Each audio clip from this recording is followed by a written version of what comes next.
ஹalleluya உமக்கு ஸ்தோத்திரம். இன்று கொடுக்கும் வேத வசனம் என்னாகும் 14:18 அப்பா உம்மை துதிக்கிறோம். ஆண்டவர் என்னுடைய ஆண்டவர் வல்லமை பெரிதாய் விளங்கும் ஆண்டவை உம்முடைய வல்லமை பெரிதாய் விளங்கச் செய்பவரே உம்மை துதிக்கிறோம் துதிக்கிறோம் துதிக்கிறோம் துதிக்கிறோம்.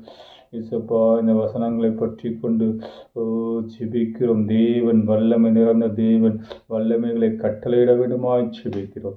இயேசுவே உம்மை துதிக்கிறோம் துதிக்கிறோம் துதிக்கிறோம் துதிக்கிறோம். ஹalleluya.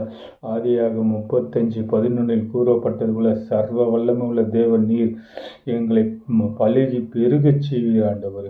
ஆதியாகமம் 43:14 சர்வ வல்லமை உள்ள தேவன் இரக்கங்களை கட்டளையிடுபவரே உம்மை துதிக்கிறோம் துதிக்கிறோம் துதிக்கிறோம் துதிக்கிறோம். இயேசுவே உம்மை துதிக்கிறோம் துதிக்கிறோம்.